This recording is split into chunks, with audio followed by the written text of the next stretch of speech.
Midnight Cowboy, released in 1969, is a remarkable and memorable film in cinema history. It's about Joe Buck, a young man from Texas who goes to New York City hoping for a better life, but he finds out that life there is really tough. He meets Ratso, someone already struggling in the city. The film is famous for showing a deep friendship and the struggle to survive in a tough city environment. What keeps this movie so significant in the film industry? Is it how it shows the big difference between what the characters hope for and their actual life, or the amazing acting that makes these characters seem real? Among all the roles, which one did you connect with the most? The film makes you feel many emotions, from laughter to shock to sadness, which is why it stays popular. We're interested in your personal connection with this memorable movie. What's your most special memory or experience with it? It could be the first time you saw it, a particular scene that stayed with you, or how it changed the way you think about movies. We'd love to hear your stories and memories in the comments below. This film, reflecting its time, still grabs the attention of viewers with its timeless themes and unforgettable characters. It shows the lasting power of storytelling in movies. Share your thoughts and continue the conversation. When this movie first came out, it really caught the attention of both the audience and film critics. It showed a side of New York City life that wasn't usually seen in movies at that time. The tough realities it depicted, along with its focus on friendship, really struck a chord with people. It was so well received that it won several big awards, including Oscars for Best Picture, Best Director, and Best Adapted Screenplay. The influence of the movie went far beyond just the initial reactions. It changed how people thought about and made movies about city life and friendship. The characters, like Joe Buck and Ratso, led the way for more complex and realistic stories in films. Even though it was very successful and influential, the movie didn't lead to any direct sequels or spin-offs. However, you can see its style and themes reflected in many later movies and TV shows that tackle similar topics of friendship and life in the city. The way this film has continued to affect other movies and shows is clear evidence of its unique storytelling and character development.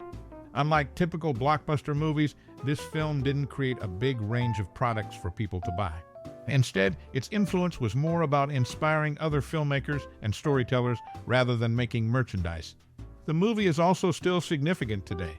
It's often talked about in film classes and is seen as a really important American movie.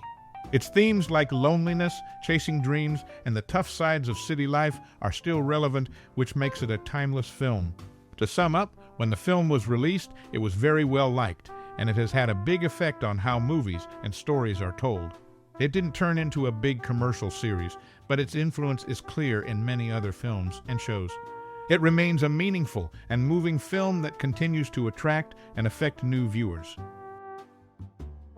The movie left a big mark on pop culture, as shown in Glenn Frey's music video, You Belong to the City. In the video, Frey recreated the famous I'm Walking Here scene originally done by Dustin Hoffman, proving how much this film has influenced arts and entertainment. Also, the film was the first major role for actors M. Emmett Walsh and Bob Balaban. They've both had successful careers since then, showing how this film was a starting point for talented actors. Sylvia Miles did an amazing job playing a prostitute in the movie. She was so good that she got an Oscar nomination and even tricked actresses Maureen Stapleton and Julie Harris into thinking she was a real prostitute. This shows how realistic and powerful her acting was, adding to the film's reputation for having strong, believable characters. All these points show why this film is so important in movie history. It's remembered not just for its direct references in other media, but also for kickstarting actors' careers and setting high standards for how characters should be portrayed in movies. The casting process for this film experienced significant changes before finalizing its lead roles. Michael Sarrazin, initially cast as Joe Buck, withdrew due to salary disagreements. His departure led to Jon Voight stepping into the role. Dustin Hoffman, who played Ratso, revealed that Voight had earlier been considered, then set aside due to accent challenges. Sarrazin's potential for handling the character's softer aspects contrasts with Voight's approach, but Sarrazin's actual interpretation remains unknown due to his exit from the project. Charles Durning was also slated to be part of the film, but eventually left the project. The reasons for his departure are not detailed, but his absence marks another shift in the casting landscape. Dustin Hoffman's film career, marked by this film, includes several Oscar-nominated works. His roles span a range of themes and periods, illustrating his adaptability as an actor. This film's success, one among many in Hoffman's career, stands out for its critical acclaim, including Oscar wins in multiple categories. These casting dynamics and Hoffman's career trajectory highlight the unpredictable nature of film production and the impact of casting decisions on a film's final outcome. The changes in casting for this film, particularly the lead role, demonstrate how last-minute shifts can significantly influence a movie's direction and reception.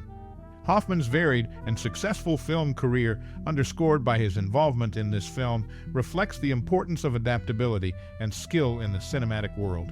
Dustin Hoffman's dedication to his role in the film is exemplified by his intense portrayal of Ratso. In one instance, his commitment to realism led to an unexpected physical reaction. During a scene involving a coughing fit, he exerted himself to such an extent that he ended up vomiting. This anecdote underlines the actor's deep immersion into his character, showcasing a level of commitment that contributed significantly to the authenticity of his performance. Hoffman's portrayal of Ratso has been widely recognized for its excellence. In 2006, Premiere Magazine ranked this performance as number 7 in their list of the 100 greatest performances of all time.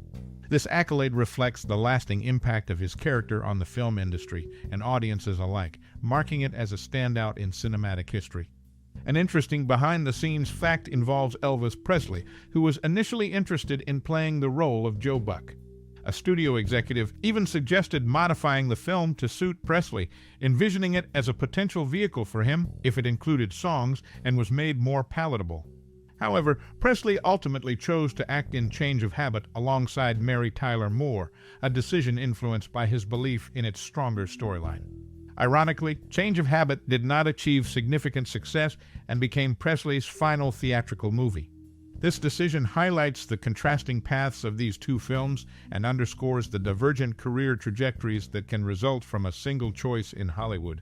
In summary, the film not only stands out for its portrayal of friendship and survival in a challenging urban environment, but also for the exceptional dedication and performances of its actors, particularly Hoffman. The influence of casting decisions and the paths not taken, like Presley's potential involvement, add layers to the film's history and impact on popular culture. The first scene of the movie is quite interesting because it shows Joe Buck in the shower. It starts by showing his feet and a soap that he drops.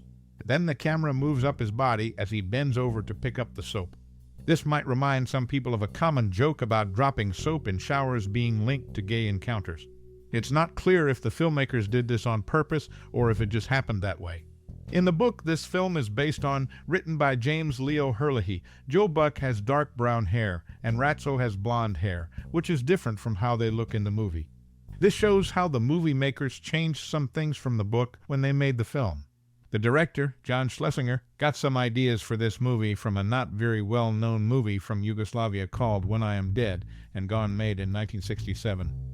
He was also influenced by Andy Warhol's My Hustler from 1965. These influences show that the movie was inspired by European films and modern art, which helped make it look and feel unique. These small details add a lot to the movie, helping us understand more about where its ideas came from and how the characters are different from the book.